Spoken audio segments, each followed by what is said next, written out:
할렐루야! 오늘도 주님과 함께 복된 하루 되시기를 예수 그리스도의 이름으로 축복합니다. 아멘.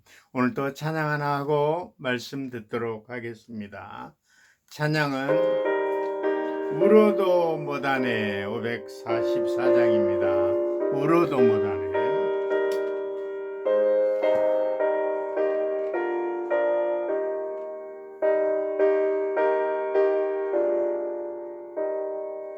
울어도 못하네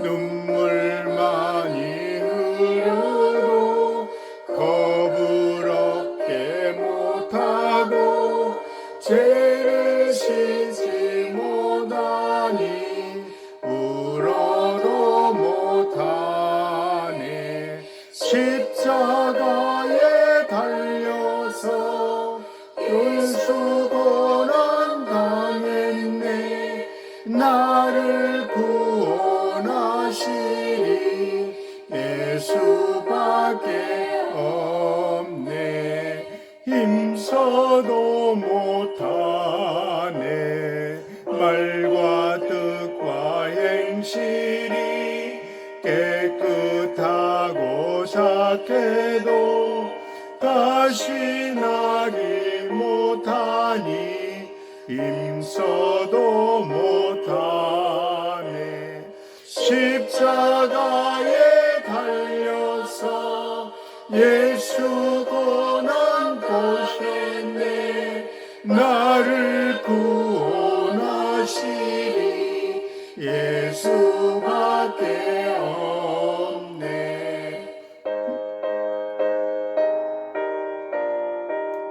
네, 아멘. 1절, 2절만 하고 마치도록 하겠습니다. 오늘 말씀은 눈물이 필요한 시대입니다. 누가복음 23장 26, 28절인데 두 절만 읽어드리겠습니다. 예수께서 돌이켜 그들을 향하여 가라사대 예루살렘 딸들아 나를 위하여 울지 말고 너희와 너희 자녀를 위하여 울라. 누가복음 23장 28절 한 절만 말씀드렸습니다. 할렐루야. 오늘은 우리는 이 시대를 100세 시대를 살고 있습니다. 특별히 사고를 당하지 않는 한, 큰 병이 걸리지 않는 한 건강하고 오래 살 수 있다는 거예요. 100세는 충분히 살 수 있다는 거죠. 제가 요양원에 설교회로 갔는데 103세 어르신한테 세례도 드렸어요. 그분도 오래 사셨고 요즘에 9988-234라는 말을 똑같이 한 것처럼 잠자댔기 이렇게 잠자듯이 주무시면서 돌아가셨다고 합니다. 우리는 사람을 두려워하는 병이 암입니다. 사람들이 제일 두려워하는 병이 사망자 가운데 암으로 죽는 사람이 제일 많다고 합니다.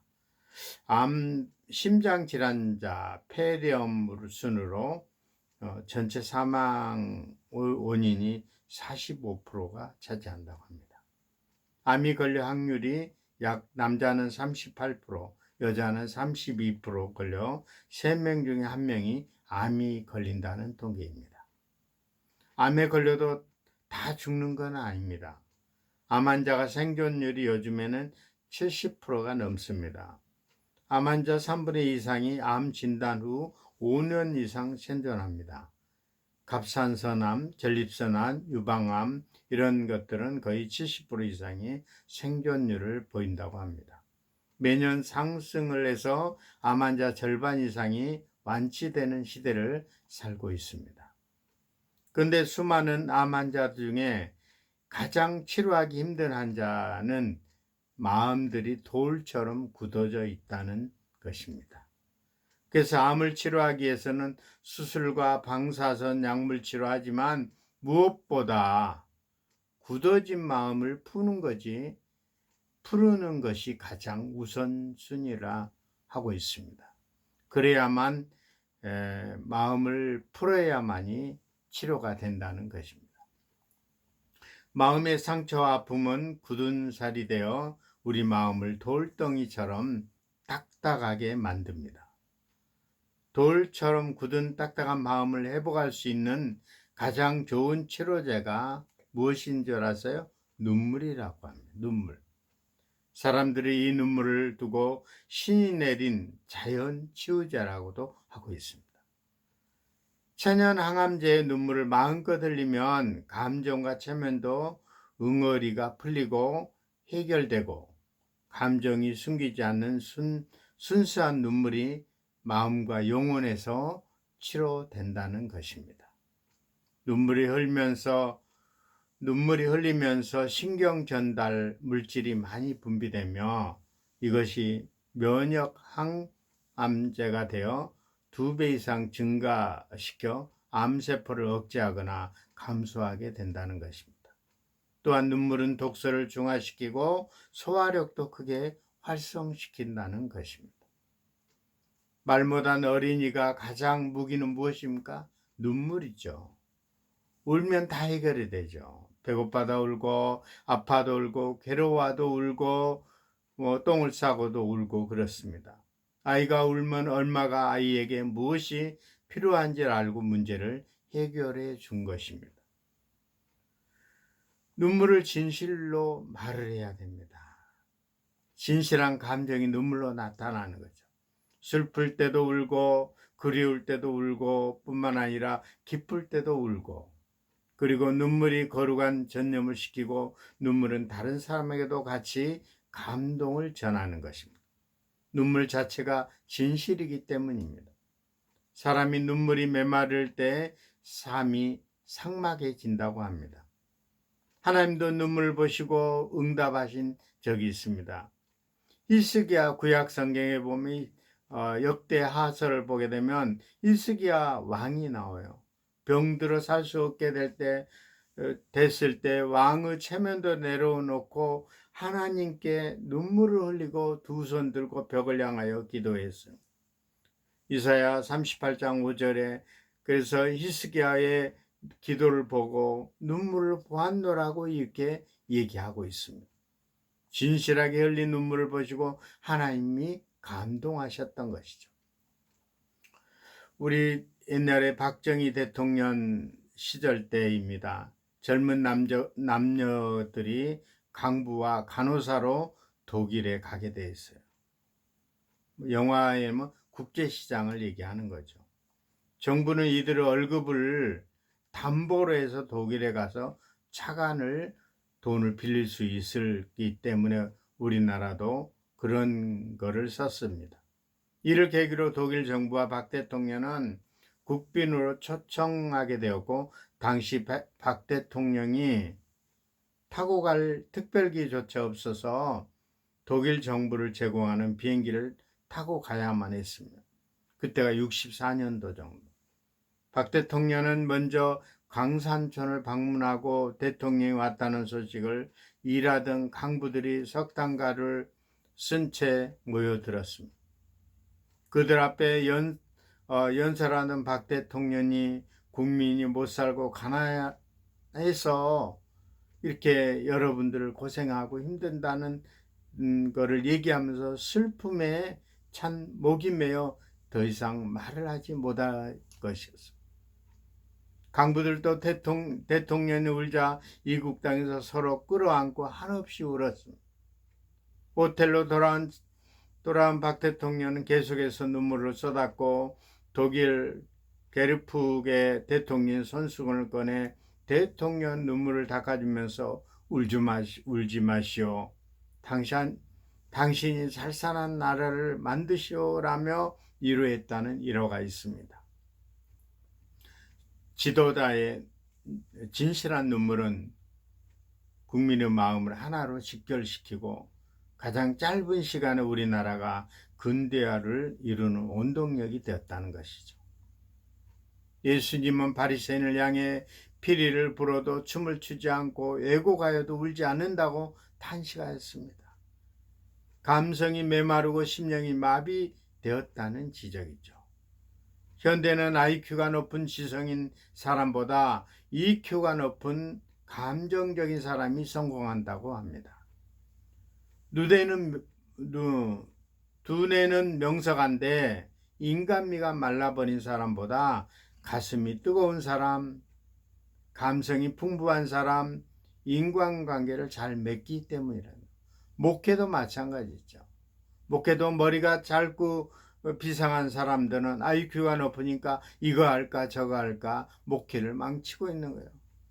가슴이 뜨거운 사람이 아니에요. 목회도. 그런 것 때문에 우리가 기도를 더 많이 해야 될 줄로 믿습니다. 아멘.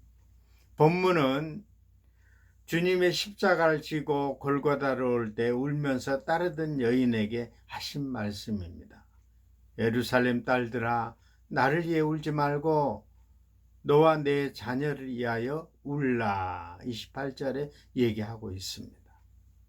하나님 앞에 울어야 합니다. 울면 해결돼요. 우려하는데 눈물이 말라있는 것은 자신의 문제가 있습니다. 이 시대에 진실한 눈물이 필요한 시대입니다. 성도는 무엇을 위해 울어야 하는지 눈물의 가치를 알고 있어야 됩니다. 우리 첫째 성도가 흘려야 할 눈물이 있습니다. 예수께서 돌이켜 그들을 향하여 이르시되 예루살렘 딸들아 나를 위하여 울지 말고 너희와 너희 자녀를 위하여 울라. 이렇게 말씀하고 있습니다. 주님은 우리에게 자신을 향한 눈물이 있어야 한다고 얘기하고 있습니다. 은혜 중에 가장 큰 은혜는 자신을 제대로 보는 마음의 눈이 열리는 것입니다. 주님도 너와 내 자녀를 위하여 울라고 말씀하고 있습니다. 자신을 향하여 눈물이 필요한 시대입니다. 은혜는 먼저 자신을 보는 눈이 열려야 눈물이 흘리는 것이요. 이사야는 하나님 거룩한 빛 앞에 자신의 추한 모습을 보고 통곡하며 울 때 천사가 나타나서 부정한 것을 제하고 사명을 부여받는 것을 볼 수 있습니다. 이사야 16장에 바른 회개를 통해 자신을 돌아보는 것이죠. 회개는 마음을 깨끗하게 하여 영혼을 맑게 합니다. 회개를 통해 영혼이 맑아지고 하나님의 관계를 회복시킨다고 이야기하고 있습니다. 다윗은 밧세바를 범하고 우리아를 전쟁에서 죽게 하는 죄를 지었습니다. 나단 선지자가 책망을 할 때 자신의 죄를 깨닫고 다윗은 하나님 앞에 밤마다 베개가 접도록 침상이 젖도록 눈물로 회개했다고 하고 있습니다. 다윗은 하나님 앞에 자신의 죄를 깨닫을 때 침상이 젖도록 회개하면서 울었습니다. 아무리 하나님 앞에 정직하게 살고자 노력하는 사람도 실수와 허물이 투성입니다. 시편 6장 6절에 이렇게 말씀하고 있습니다. 하나님이 이런 다윗을 인생 후반기에 더 귀하게 축복해 주셨습니다. 우리를 자신을 위하여 울어야 합니다. 하나님을 떠나 세상을 열나가던 한 청년이 눈병으로 심히 고통을 당해 병원에 입원하게 되었었죠. 청년은 눈이 진찰한 의사는 긴장된 표정으로 눈에 살인적인 독이 감염됐으므로 두 눈을 뽑지 않으면 생명이 이동하다고 즉시 두 눈을 뽑아야 한다고 말을 합니다. 절망 속에 전 청년은 하나님을 떠난 자신을 깨달았습니다. 예수 그렇게 잘 믿었던 청년이었는데 예수를 떠나고 세상에 방탕하군 생활을 하다가 그날 눈을 뽑으려고 한다는 의사의 진단을 말을 듣고 그날 밤 지난 날을 회개하며 통곡하면서 울고 또 울고 울었습니다. 얼마나 많이 참회의 눈물을 흘렸는지 눈이 통통 부를 정도로 밤새도록 기도하면서 눈물을 흘렸습니다.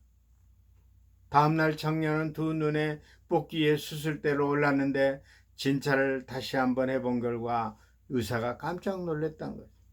그토록 심하게 번졌던 독균들이 사라지고 눈이 더 총명해졌다는 것입니다. 하나님의 회개의 눈물을 통해 영과 육이 질병을 깨끗하게 치료해 주신다고 하였습니다. 그렇습니다. 우려할 대상이 바로 나 자신인 것이죠. 내가 먼저 변해야 되는 거예요.